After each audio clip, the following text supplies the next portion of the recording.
To an 8-year-old kid, Star Wars was a drug. I wanted to be part of that Star Wars universe, and I really felt like having the toys was the way to do it. If you ask me what other toys or things I was into in, say, 1st through 3rd grade, I got nothing. Past the oceans far below, through the stars and heaven's glow, take us from this overload on these rockets. Past the oceans far below, through the stars and heaven's glow, take us from this overload on these rockets.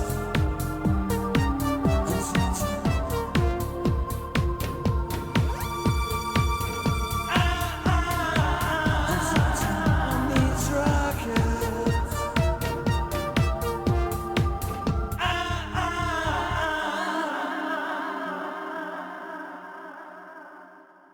90% of the toys I had as a child were Star Wars related. So right from the get-go, it dominated my interest more than the other cartoons and toy lines that were sort of vying for the attention of your average kid growing up in the early 80s.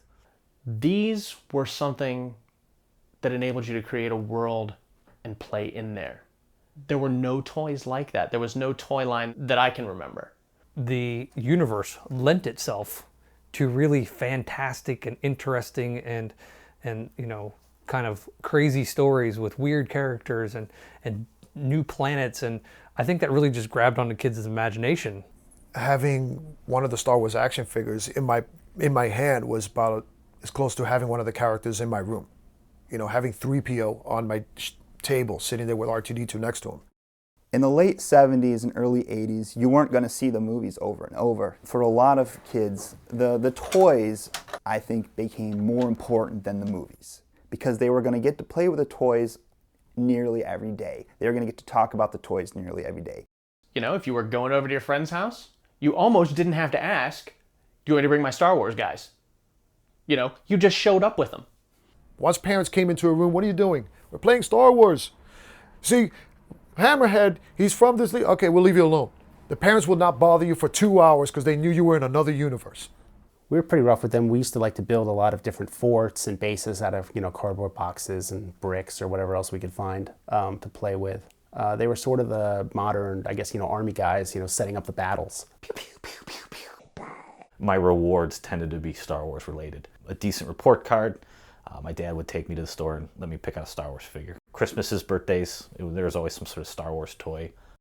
I think Star Wars set new ground rules for what was collectible and the emergence of popular culture as being a major phenomenon, certainly in the US and then spreading elsewhere. This is sort of a funny story. In my scrapbook, I have this sign. When I was a teenager, I sometimes didn't always lock the door to the house and we'd get in trouble. So my parents went on vacation one week and I came home and I saw this sign taped to the front door of the house. Dear Mr. Burglar, the most valuable property in the house is the old Star Wars toy collection on the 2nd floor. Help yourself. Don't forget the Lucite Star.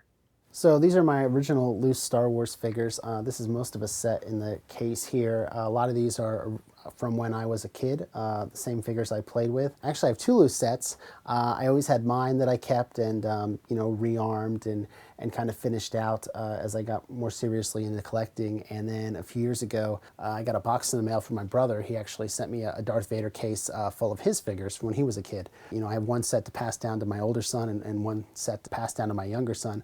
I've since had a daughter as well, so now I'll have to work on a 3rd set. For collectors that now collect the stuff today, the connection they had as a kid plays a big part in why they collect today. Every kid around my age had Star Wars toys. While there's a finite number of people that collect this stuff, there's a lot of people that know what it is. They realize that this stuff has played some part in popular culture, whether it's just children's toys or that it has sort of evolved into its own hobby. I think more people are generally aware of that than we give credit for.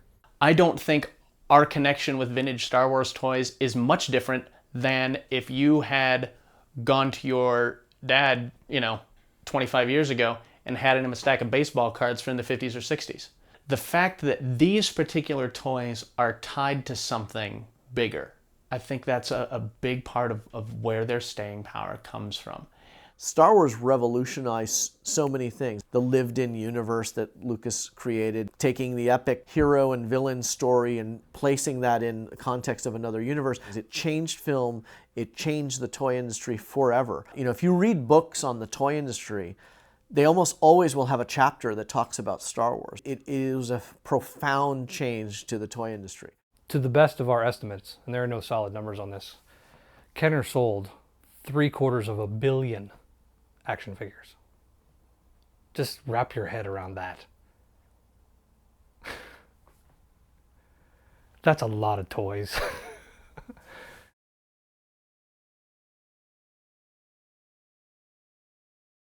There had never been a successful toy license based on a movie. Movies came and went, plus the licensing industry at that point was fairly new. There had been some tie-ins of movies and toys, so there are examples of like Planet of the Apes years after the films came out. Nobody had really done a massive toy line at the release of a film. I think somewhere in George's mind, the feeling of Star Wars was on the 1930s serials. And they had been merchandised. For its time, it was a good success, and I guess that somewhere in his mind he thought, well, maybe there's something like that for Star Wars. Send away for a Luke Skywalker decoder ring.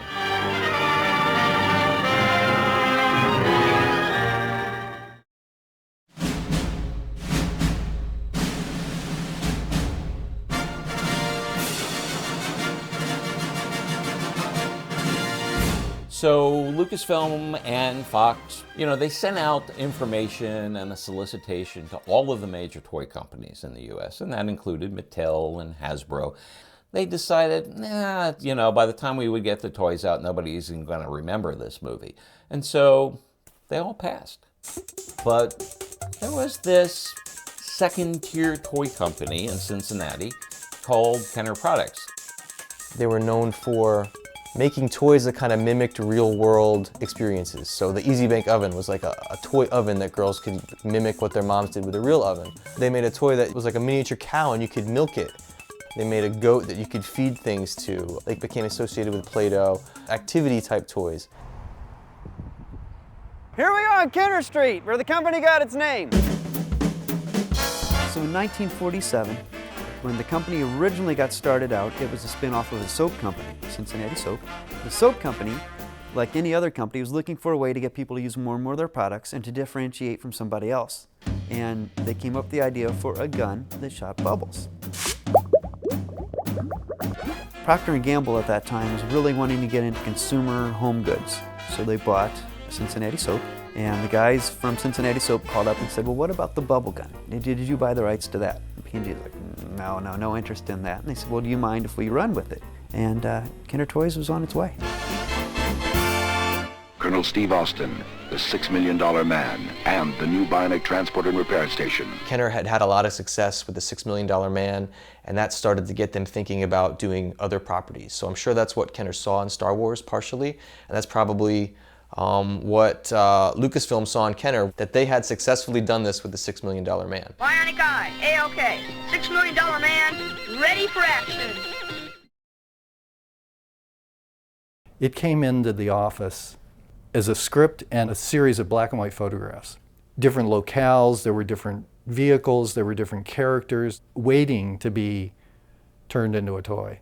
Everyone, especially in the design department, was very intrigued and very excited about working on Star Wars as a property because it was so different and revolutionary from what they'd worked on before. We were forging into new territory, and a lot of us didn't even know where we were going with it. Like, what kind of toys would we make, what would sell, what wouldn't sell. Up until that point in time, Star Trek as a license, everything was polished, and almost all science fiction was done that way.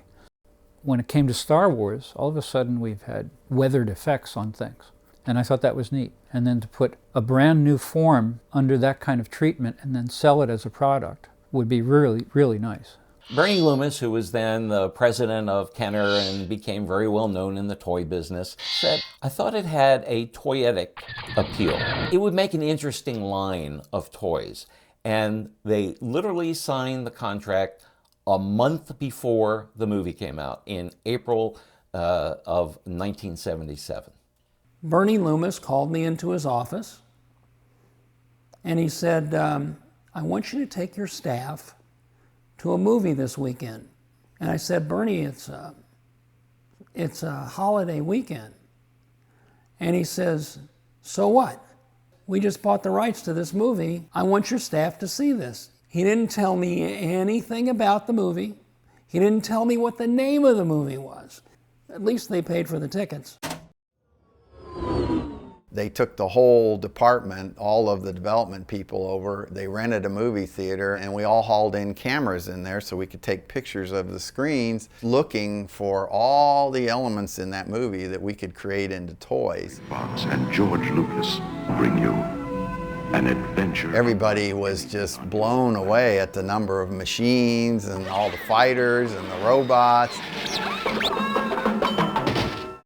Everybody that walked out realized that we had something here that was incredible. Not a product line, it was probably a phenomenon about to occur. They went into it thinking the movie would be out there for a decent period of time. And their original product plan was, okay, well, in the first year we'll have 1 or 2 board games, maybe some puzzles. In the second year we'll have a vehicle, and then maybe some figures, but they weren't over-promising.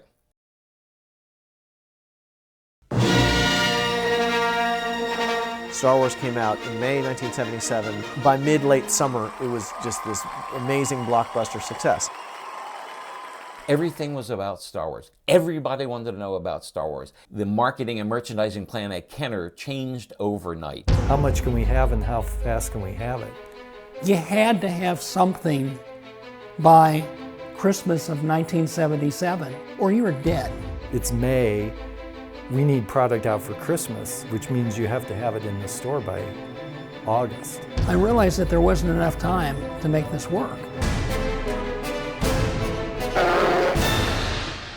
So I was in a meeting. I mentioned, what if we sell the right to buy the product when it becomes available?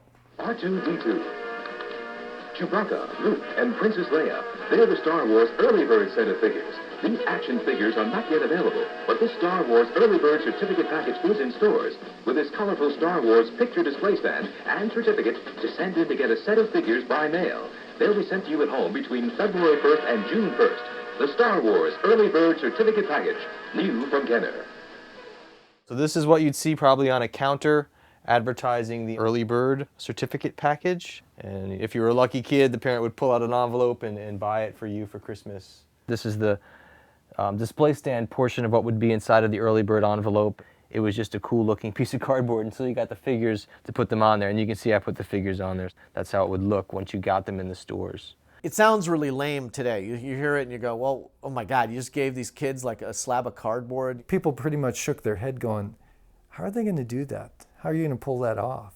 Well, this was kind of up there with the pet rock, where, what? I'm spending this much money for an empty box. They needed to sell this to Lucasfilm and 20th Century Fox. So what they did is they created prototypes of what the kids would get in this package and presented it to George Lucas. All the different people who were in the meeting filled them out and gave them back to Kenner so they could get the toys when they came out. I hadn't been there that long. And this was my idea.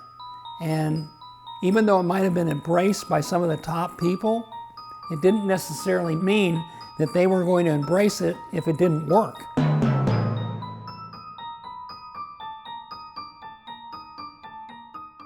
It sounds like, wow, they pulled this amazing con game on kids in Christmas 1977. But it was actually a very successful campaign, although a lot of the sets went unsold. As a kid who going through it at the time, it was one of my favorite Star Wars things I ever bought. You had a little catalog that came with it. You saw the play set you were looking for. I actually loved the thing. The early fans had that hunger for it, and so when that hunger was met, oh, the satisfaction. I've finally been fed. And I think that still exists in a lot of the minds of those of us who grew up with Star Wars. It was that wonderful feeling that that itch had been scratched. Once the Star Wars early redemption program was done, I was walking down the hall, and Bernie Loomis was walking down the hall in the opposite direction. He saw me, and he looked at me and he says, "Good."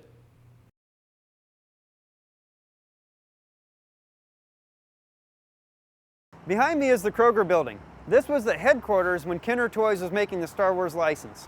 In this building, you would have had the executive offices, the sculpting department was here, and even a foundry to help make early prototypes. Even before the license was signed in April, the toy team was very busy doing its thing and coming up with concepts way beyond what could actually come out in 1977 because of the lengthy production time. We had scripts and we guessed at what were going to be the most visible characters and the most visible vehicles and sets. The first things we worked on were the figures. The very first figures were all kind of carved out of human figures that we found. Like the Stormtrooper, I took those figures and used Bondo to start roughing out the helmet. I was kind of playing junior sculptor. Some of the figures are a little funky, like the Tusken Raider's head is all funky looking. The original Death Squad commander looks more like a stormtrooper. Dave Okada, who was head of the design team, told me as soon as he knew that there was really going to be a contract, he and everybody else was so excited. He went home, he raided his sock drawer, got out some brown socks and made a plush Jawa. So you can see here that this is actually just a brown sock. It just shows that at that time they were probably just doing whatever they could to get these products made. It's Kenner's new Star Wars action figures, each sold separately. I got you now, Ben Kenobi. When you're the kid with the box full of Star Wars toys, you are, I think hero might not be the right word, but everyone wants to see the figures. Maybe not you so much, but they want to see the figures. What makes the movie great is the same thing that makes the toys great. There's all this imagination involved. There's all these varied characters. You have really strange alien characters, down-home looking characters, military. I mean, there's all this stuff all built into it. When the figures finally hit the stores, there was 12 available. Luke Skywalker, Princess Leia, Darth Vader, obviously, R2-D2, C-3PO, Han Solo, Chewbacca, Obi-Wan Kenobi, Stormtrooper, Death Squad Commander, the Sand Person, and the Jawa. The first time I saw Star Wars figures, or any of the toys in the store, I don't think my dad understood exactly what I was trying to say because I was basically just howling and whooping and making all these noises, pointing, you know, like, He probably thought I was doing an impression of one of the Sand People. My first figure was Obi-Wan Kenobi. You know, he had the arm and the lightsaber would pop out. That was mind-blowing to a 7-year-old kid. The first one I got was a Jawa in the cloth cape. Darth Vader or Luke Skywalker. Darth Vader's cooler. My mom bought me an R2-D2, and that was my first figure that I ever had. Of course, the bullies that lived around the corner from me later soaked him in the creek that was by my house, and he completely got ruined. They didn't make them to last, and if you broke them, all you needed to do was go to the store and pick up another one. I always kind of made Luke much more of a hero even than he was in the film. He was pretty much the invincible Star Wars character. He was, you know, my favorite character. This is my original first 12 figure stand. Not all of these are my original figures from my childhood. Several of them are. I know the R2-D2 is, which is of course why he's so beat up. I believe it was called an action stand because it has action levers. And you can see it's cracked and the stickers are coming off, but I will never get rid of this. because this meant so much to me. There were 12 action figures, and I had them all. This figure is sort of important to me.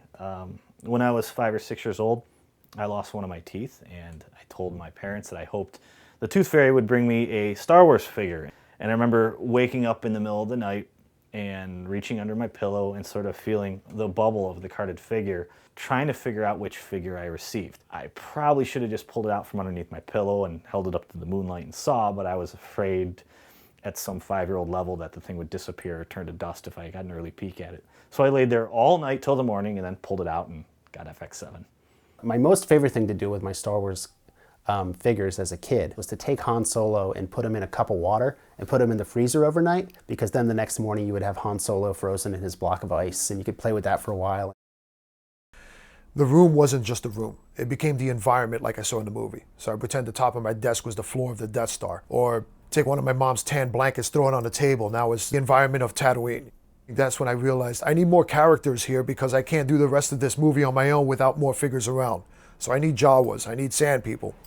Kenner, even from the very start, they realized that even though they may not have had a lot of screen time, many of the characters were not even pivotal to the plot. They were different, they were unique. They knew that kids would still be interested in it and would really have an affinity for it. So they made, for example, the Tusken Raider character. They do get some screen time when they attack Luke in the film, but really not a central character to the story. I tended to gravitate towards some of the characters like Walrus Man and Hammerhead that really had no part of the overall story in the movies. They're just there. So I could do things with those characters that I thought could have actually happened sort of off screen somewhere. It's possible that Hammerhead could have stolen the Falcon at some point. One of the big challenges with the first Star Wars movie and working on the very first one was the lack of documentation for the movie. They had not photographed every costume. The models weren't shot from every direction. People that did the set designs, we would use their drawings. We would use some photographs and interpolate into our own turnarounds, our own side and front and back views. The lack of reference material, or the inadequate reference material that Kenner had, is probably responsible for some of the more famous screw-ups known in the Star Wars line. For instance, the original version of Snaggletooth, which was designed for the Sears exclusive Cantina playset, was a large blue figure with silver go-go boots. Lucasfilm decided they didn't like that. When the figure actually appeared in stores, it was a much shorter figure in a red outfit with hairy feet. All you really saw in the film was his head.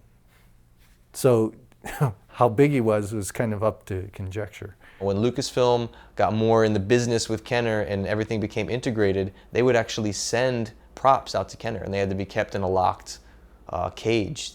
So you really saw the toys get better and better in terms of design as the line went on. You can walk through the history of an item by looking at the pre-production stages for that item. It's kind of neat to be able to go, look, here's a whole progression of how this thing was created. Here we have several prototypes which reveal quite a bit of information into how a figure was developed at Kenner. First of all, we have the original wax sculpting, and that is the actual 3D art for the figure. The wax is specially formulated to hold a lot of fine detail. Next we have a hard copy, which is made by taking molds off the sculpt and pouring into those molds a 2-part urethane material.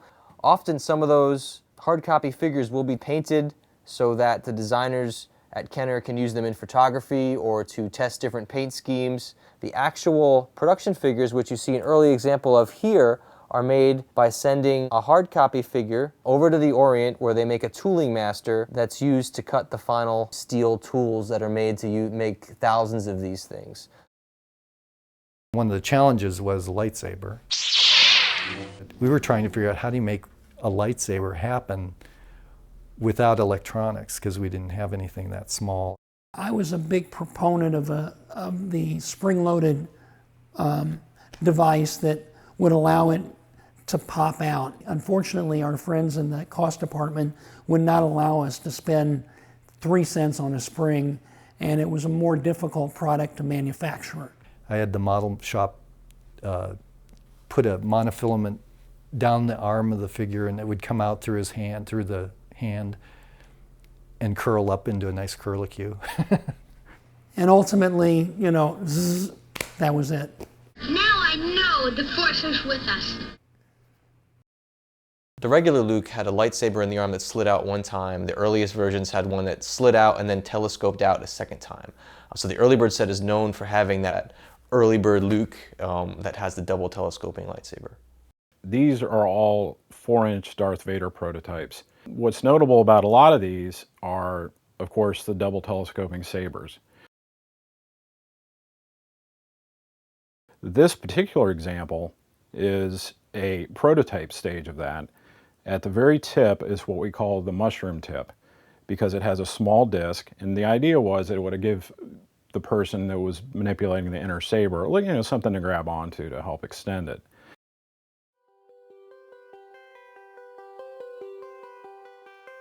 I think Kenner really bottled lightning with those figures. It's hard to explain why these toys became so important to so many kids, but they did.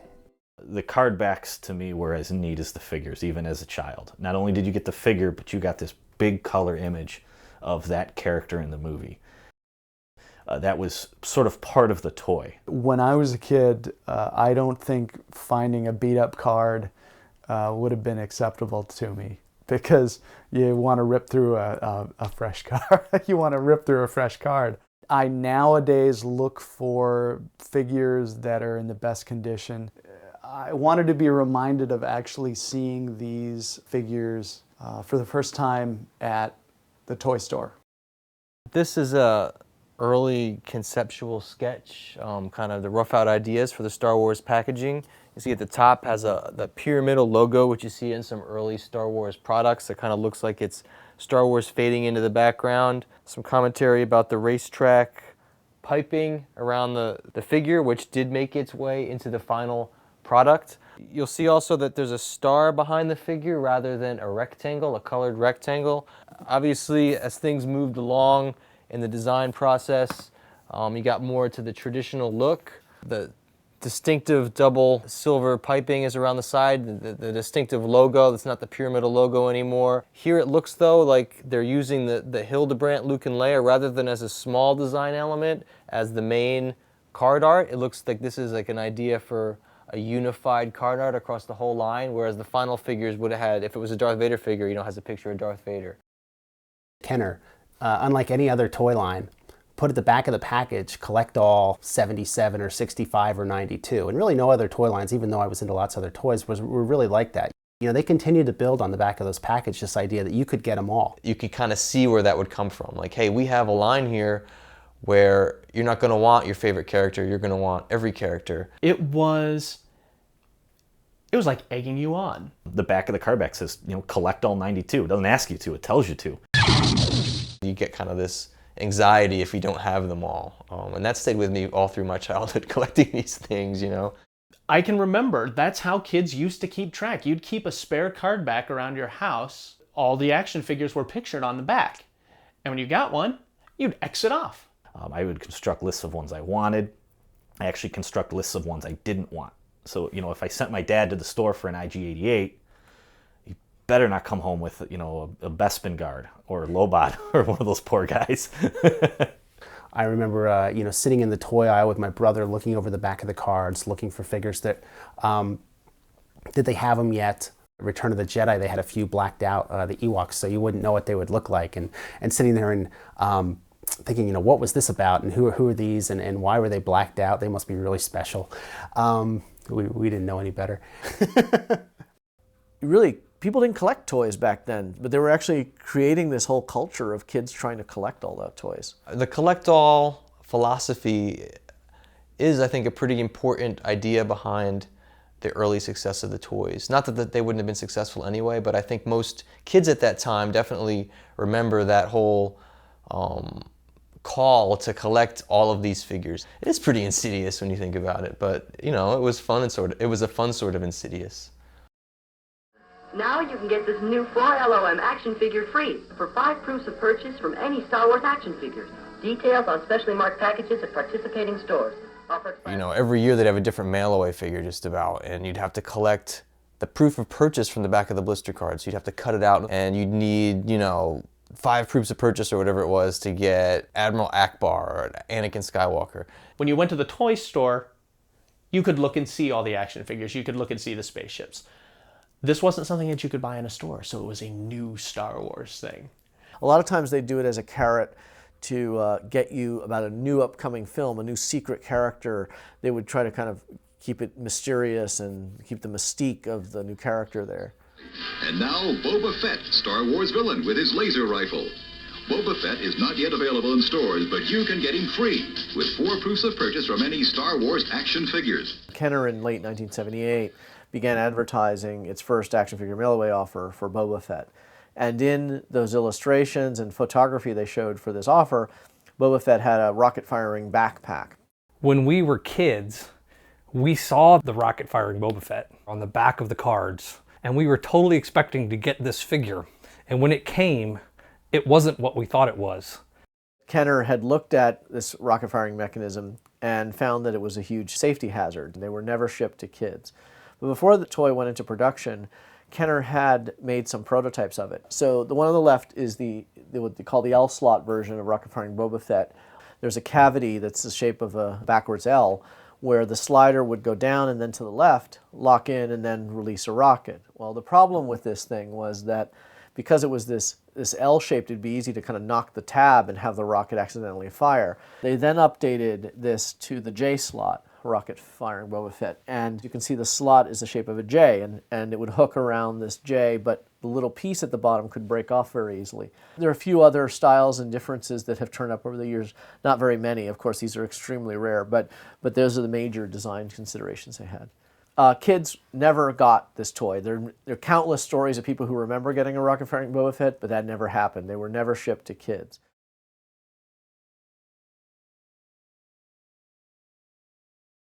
One day I come home and I get off the school bus, and my friend is waiting there, and he's holding a land speeder. And of course, I just freak out. That's so cool! Wow, let me see it, He was there to play with one of the other kids that day. Really? Up here I have the original vintage TIE fighter that I received when I was 6 years old. You know, it has a cockpit, you can put the figures in. This is my childhood Millennium Falcon, which I received for Christmas of '81, I think, or maybe 1980. And it's a bit worse for wear. It's fairly beat up, but it's this toy I probably play with more than anything. I mean, the Millennium Falcon's supposed to be beat up anyway. This is my original X-Wing. It has no cockpit. Most of the wings are gone. There's hardly any stickers left, but I will never part with it. When you pick up that Kenner X-Wing and you push down on that R2-D2 and the wings pop open, you're in that. These were a way for me to feel like I was flying around in that X-Wing. Clearly they saw this rich universe of Star Wars that George had created with all these environments and ships, and understood that this was a line. It was not just a few 8-inch cloth-covered dolls. Yeah, I think it was cognizant of the design department to give the children a world to play in with Star Wars, as much as Lucas tried to create one on camera. I think, you know, these are some of the you know, most playable and best designed of the toys. I mean, you know, you got the Ranker, what's not to like? A big monster. You could play it, you know, on its own. Had a lot of monster battles in the backyard with this particular guy. The objective always, it was a word that Loomis used constantly in his conversations with all of us, is show me the play value. What play value are we giving these kids? Every product that became a toy had to have child involvement as part of the premise. So it wasn't a toy without it. Otherwise it was a collectible. It was a baseball card. The Ewok playset was probably the most fun playset that I did while I was at Kenner. I wanted my model to look exactly like the movie set. They had an artist do a picture of what the Ewok village would look like, and they gave that to one of their employees, and he went and took sticks and stones and built a handmade prototype of the Ewok village. Every lunch break I would go out, wander through the park. I spent a lot of weekends just wandering around the woods looking for the exact right stick. I just come into work with a bucket full of sticks and bark, and I just built it. There was a passion there. I mean, these guys weren't just punching the clock. They really loved what they did, and they loved making toys that kids would have exciting time with. There came a day that it was necessary to come up with a product that used a talking device, which was supplied by O's and Sound Company. It was used in a lot of toys previously. Let's play house. And they wanted to maintain a relationship with this company within the Star Wars line. The Star Wars Imperial Troop Transporter. What's that? It's my troop transporter. It makes 5 more sounds, too.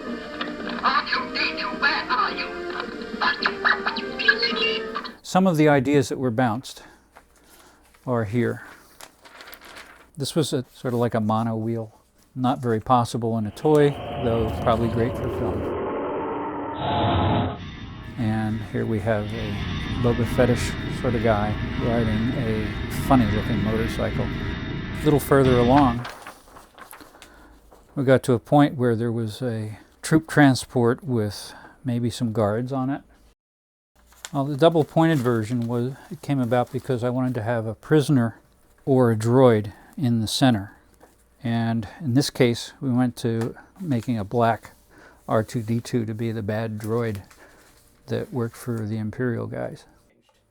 Well, the pointy version was problematic for somebody aesthetically at Lucasfilm. They came back with another sketch, and Joe Johnston did that. And it turned out to be the blunt-nosed version that you saw in production. Here we are in Oakley at the Kenner Morgue. 80% of this massive facility was all Kenner. This is where old Kenner ideas were kept. This is also where they did a lot of their photography for catalogs and other items. Other things that happened here were quality control.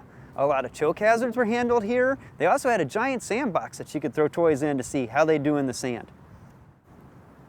No, I didn't feel like I was a rock star or anybody special or different, but it did seem to go well with people that you would meet around town. They say, "Oh, what do you do?" "Oh, I designed Star Wars toys for Kenner."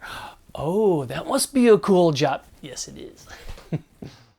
I believe that at that time, Kenner was the place to be in the toy industry, not just for designers, but for marketing people and upper management as well. That's why we attracted so many people from other big toy companies. I mean, if you're going to work on a doll line today, where are you going to go? Barbie, #1. Go to the top. And at that time, if you wanted to do really cool vehicles and space stuff, Star Wars was it. I felt like I belonged there because all the other people and characters there were a little bit eccentric and strange. They tended to frame that environment, and me in it, in a comfortable way. It was like a fraternity of designers that were really honing their skills and really using their skills to create these amazingly different things. Kenner was a very social company, and a lot of different people would throw different social events, parties, whatever. This is a brochure for the after hours. It was this one's second annual Kenner Employee Art Show done at a gallery in Cincinnati. These were actual artists doing real work for a toy company, the Outdoor Adventurers Club. And it shows some of these guys going out and hunting and camping and stuff. There was the now infamous Halloween toy show, where everybody was supposed to come up with some sort of something to show as a toy for Halloween. I had this monkey at home. I just saw another role for that monkey.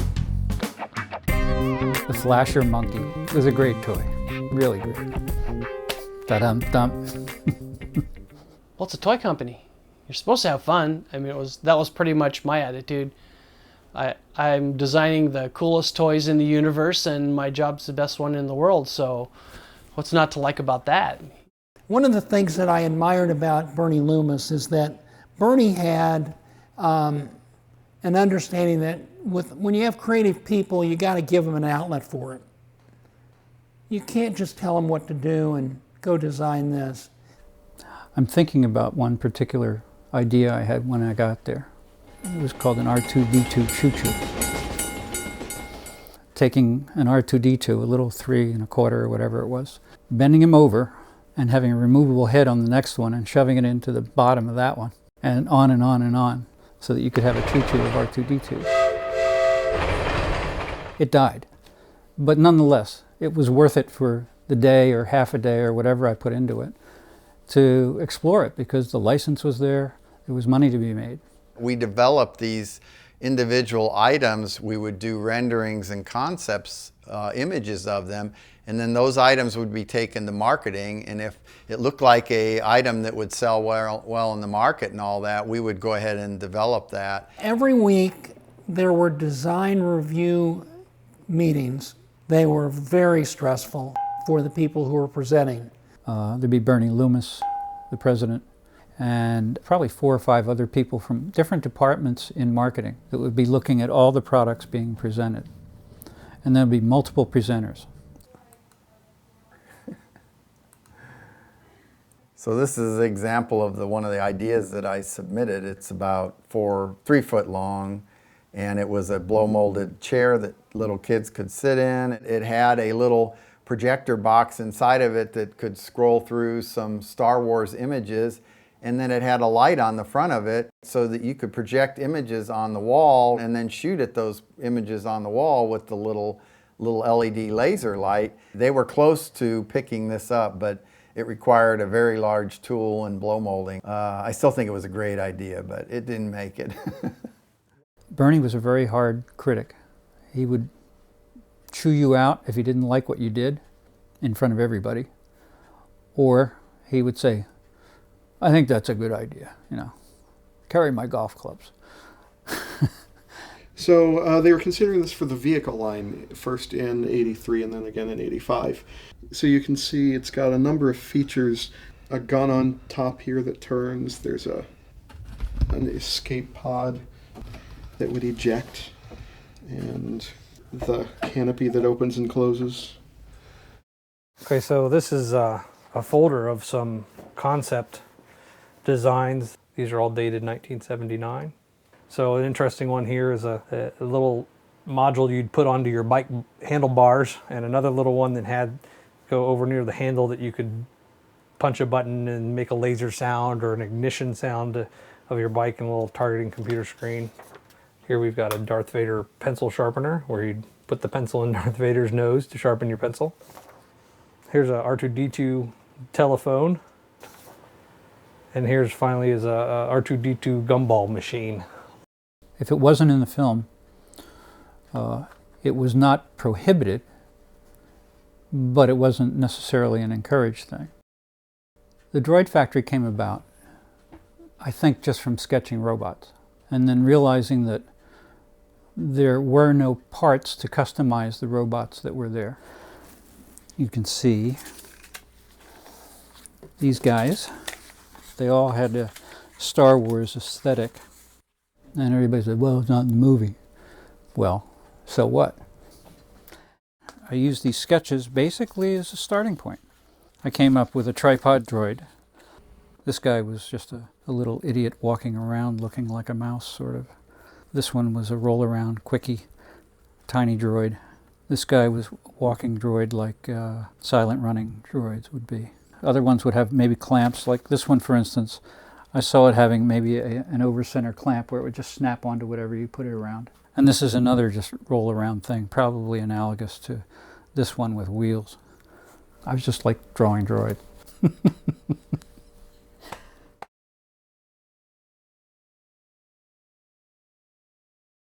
And when you see the Star Wars movie at participating theaters, you get Kenner's Cash Refund Booklet, good for refund coupons from 50 cents up to $2 each on 14 different Star Wars toys. Offer expires December 31st. Star Wars was really the first one to really grasp onto marketing pop culture in a toy. There had been certainly TV ads for toys before Star Wars, but they really took that and ran with that. With their television commercials, I think Kenner was trying to put the idea into kids' head of how exactly they could play with these toys. They put across this idea that if you have these figures, you can create a miniature play environment right in your bedroom, and it's like the movie. All troops report to base. Glider attack, kick the dirt. The commercials would sometimes have scenes that didn't happen in the movie. And I would think, I don't remember that part of the movie. We'll get you to safety. But wow, I want to recreate that part. You're trying to teach kids through the ads and through the showing the playing that you are part of this Star Wars universe. That was a big, big emphasis at the time. Beep, beep, beep, beep. It's okay, R2-D2. I've got my laser pistol. My dad took me to see Empire Strikes Back when it hit theaters in 80 or 81, and I was 5 or 6 years old. I was pretty young. And then immediately after we saw the film, he took me down to Kitty City, the local toy store, and he bought me my first couple Star Wars toys. And I remember staring up at this wall, this aisle full of toys. It just looked like a mountain of Star Wars toys, and my father said, pick out an action figure. And I looked them over, and I picked out Darth Vader. I was a little kid, so it just seemed like this display was towering over me, just this rack of all the Star Wars figures on the peg. What a terrible choice to make. I've got 12 figures, I can only get one. The term that companies generally use, or at least Kenner used for setting up like a toy aisle in a coordinated way, was a planogram. Catalogs or brochures that they sent to retailers that told them this is the way it's supposed to look. Hopefully it actually looked that way when they set it up, but who knows if it really did. These shelves here show some of the Star Wars Kenner marketing campaign, stuff that they would have sent to toy stores to help push the line and help decorate the aisles that the toys were displayed in. That big Toy Center sign is basically what Kenner would have used, I believe, in about '79 to kind of brand a whole aisle. I mean, that was kind of their signature gondola display. These here are shelf talkers, and this would have just gone over a shelf to mask the front of the shelf and kind of give it a different Star Wars flavor. Okay, what we have here is a POPAI Outstanding Merchandising Achievement Award that Kenner received in 1978 for their Star Wars floor display, a temporary freestanding display of action figures with a bell sign on top that said Star Wars action figures and had pictures of all 12. And they kind of did that throughout their line. They had all kinds of different merchandising kits that you could buy that were specific to Star Wars, made Star Wars stand out in the toy aisle.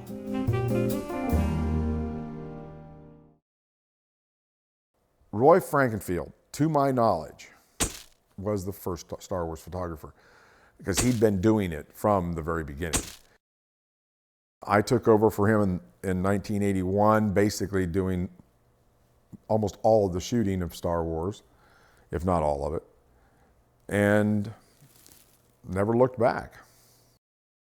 How many people get paid to go to work and play with toys and have fun? I like having the boxes with the toys because that was what people saw on the shelf. I really love the way they did the racetrack around the side and the logo. And then they always use big primary colors, and they showed the picture of the actual toy. It started off as a point of sale item. It wasn't intended to be art. I think it has become art. The design of the box, how each box sort of has its own color, how the toys are sort of arranged on the box, I think has become in and of itself a piece of pop art. Early stuff is attractive to me because it has more of a retro look. To me, these really look 70s, you know? You have this kid in the bell bottoms and the pink shirt here. I don't even know if that's a girl or a boy, but whoever it is, the early Star Wars stuff has a real flavor to it that the later stuff doesn't, packaging-wise. I really like the early photography. It does have a totally different feel. And at that time, everything was hot light, minimal diffusion if at all. I'd look at it and go, whoa, couldn't you have softened this down a little bit? Couldn't you have reflected this way? You know, that's why you'll see a difference later on when I came in. This is an 8x10 camera. It is they called it a Sentry camera. That was the name of it. And hi guys. It's been a long, long time. I used this one many times for doing different Star Wars. If anybody knows Greta Garbo, this was probably an old camera at that time.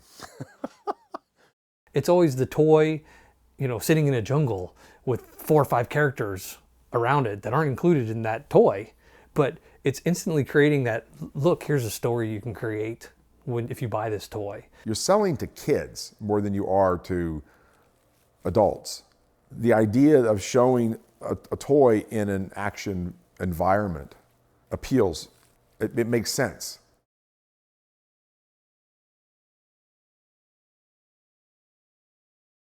I think one of the things that's really different about Star Wars is how international the phenomenon was from the beginning. I think what the merchandising of Star Wars all over the world shows us is that it was really an international phenomenon. It caught on, and you know, to this day, there are collectors who have even recently started up and try to collect stuff that was made for their own countries. There were Barbies in other countries, there were other toys in other countries, but nothing captured everybody's attention simultaneously the way Star Wars toys did. The most common foreign variants that you're going to see are most likely the Tri-Logos. Now the Tri-Logo cards were actually produced by Palitoy, which is a UK provider. You had the logo in English, you had the French, and then Spanish. All of the international products, they were either Kenner direct subsidiaries or affiliates of Kenner, or they paid a fee because with the exception of the Lily Lady toys in Mexico, which were made in Mexico, all of the toys were made in the Kenner factories in Asia, and then they were packaged in a certain way and then shipped to the countries. This is actually an Obi-Wan Kenobi made by French company Meccano. Meccano decided to completely abandon the normal sizing of a card by using a more perfectly squared card. For Empire Strikes Back, a Japanese company called Popey picked just 15 of the figures, used them in Kenner baggies, and then put them in these cool boxes as part of the World Heroes line. So it mixed Star Wars with others, and you can see it's just the, you know, Kenner baggie of the Boba Fett. And, oh, wait a second, this is a rare missile. Oh, no, sorry. This right here is an original hand-drawn package that Italy, under the brand Harbor, sent to Kenner in order to get Lucasfilm approval of the package design. They wanted to make sure that Lucasfilm was okay with the overall design and layout of the package. So this is all hand-drawn and everything. As you start to go around the world and see some of these other pickups, there are some minor variations on some figures, and there are actually some huge variations on others. This is the Mexican Lily Letty line. The Mexican Letty line had a couple of variations. The Jawa actually has, instead of a one-piece cloak, the Jawa actually has a hood that you pull off, revealing the figure's head sculpt. This is a Mexican large-size R2-D2, which is interesting because it's basically just Kenner's small R2-D2 figure blown up to larger size, and you can see this is the Kenner version is quite a bit different. Japan even went so far as to, you know, articulate the figures and build them up to a larger size and use vinyl and in some cases die-cast, which were more culturally in the mainstream over there at the time. So there were some products that were made that probably weren't supposed to be made. George did not want the Star Wars label just slapped on things, but up in Canada, they put out these utility belts, you know, it was like Batman, and they had the Star Wars label on a rubber tip dart and a plastic belt and a cheesy lightsaber thing. And as soon as Lucasfilm saw the first production samples, they said, and they made them take it off the market. So, of course, These are among the rarest Canadian toys. Unlike movies today, which open day and date all around the world, Star Wars didn't open in any other countries apart from the US and Canada until at a minimum 6 months later, and in the case of Japan, a year later. And so there was time for people to gear up for the toys and all of the related phenomena. So unlike the US, there was stuff available, most of which people didn't find out about until, 15 or 20 years after they were produced.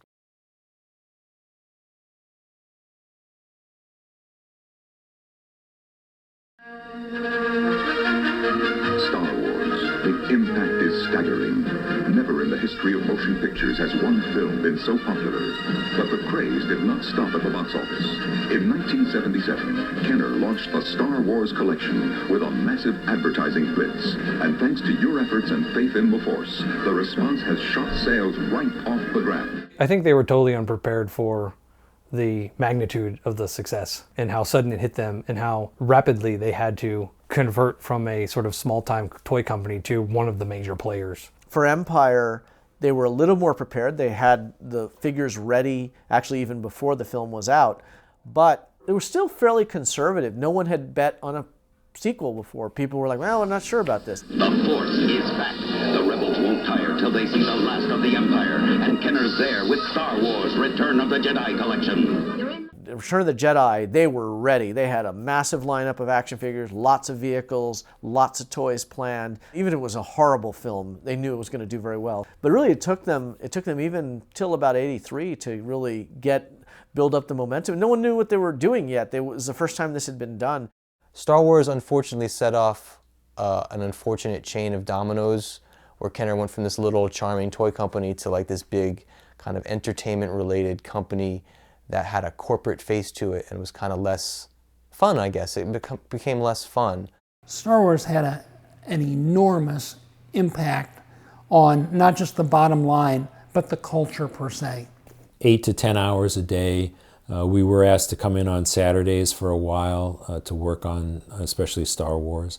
I really lost the first 2 years of my kids growing up because I literally spent most of my time in my office or with my staff. I had a cot in my office. I slept there. People put holes in the wall, broke out in psoriasis, tore their phones out of the wall and threw them across the room. I know the managers were under a lot of pressure, but they seemed to try to keep some of that pressure off of us because as long as they saw that we were doing the creative process and getting the items done as quickly as we could, they just kind of gave us, go work on these 3 fighters, get them done as quick as you can. That toy's your baby, you're responsible for it. But to me, I really enjoyed the pressure of it just because, it was the adrenaline. Oh, get it done, and you know what the schedule was. And yeah, of course, everything's in a hurry. If it wasn't in a hurry, they wouldn't have you there to do it, so. Trying to keep Star Wars alive past 1985 was just not happening. Lucasfilm was smart enough to say, guys, we've had a great run, but we think we want to give it a breather. We think there's not a market out there. After Return of the Jedi, when there was no more anticipation for another Star Wars movie, it's not that I drifted away from Star Wars. I never stopped being a fan, but there just wasn't that ongoing things kind of fueling that fandom. People thought it was going to be 3 movies and out. You just had a real feel that was there was going to be a break. There was a conclusion to it. Kenner really had a project ahead of it because Lucasfilm had indicated they were not making any more for the foreseeable future. And how do you market and sell a line of Star Wars stuff without Star Wars being in theaters? The movie line moved from Return of the Jedi to a line called Power of the Force. Power of the Force was their plan for 1985 to look beyond Return of the Jedi, knowing there were going to be no new Star Wars films. They had wonderful characters they had chosen, like Han Carbonite or Luke and Stormtrooper, the Tatooine Skiff. They bundled these things with coins. There's so many things about Power of the Force line that many collectors view as kind of the pinnacle of Star Wars collecting. Ironically, it was also the period of least interest in Star Wars toys. Like, it literally was the biggest failure ever in Star Wars action figure toys. The whole generation that was brought up on those toys is starting to move into junior high and high school and getting out of toys. So I just don't think there was anything to bring the next generation of kids into it. By about 13, it was a little ridiculous for, you know, me to go into a toy store and buy figures. Of course, 20 years later, it didn't matter what people thought anyway. By 1985, Kenner had killed the Power of the Force line. They still had the Droids and Ewoks cartoon series. Those were TV shows that were running in a couple of countries, the United States and Canada. Eventually, it did get all over the world. I think by around early 86, they even killed off the Droids and Ewoks lines. Yeah, I was aware after Power of the Force sort of fizzled out, I was aware that there was no Star Wars product being made. I mean, walk into a toy store in 1986 and there's no Star Wars stuff on the shelf.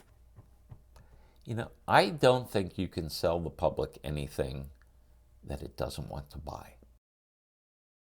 In 1991, Hasbro would buy Kenner and move operations to Elsinore Place in this building behind me. It was administrative offices, it was boys' toys, as well as some manufacturing and things in the back. They would close their operations here in the year 2000. Kenner, by the 90s, is the preeminent action figure company doing a lot of stuff for movies. So I think that's where Hasbro saw the value in acquiring Kenner, because they would bolster their G.I. Joe line and kind of take over their action figure operation. Hasbro looked at it and I think honestly saw an amazing amount of talent here in Cincinnati. If you wanted to get to that next level, come to Cincinnati and get some people.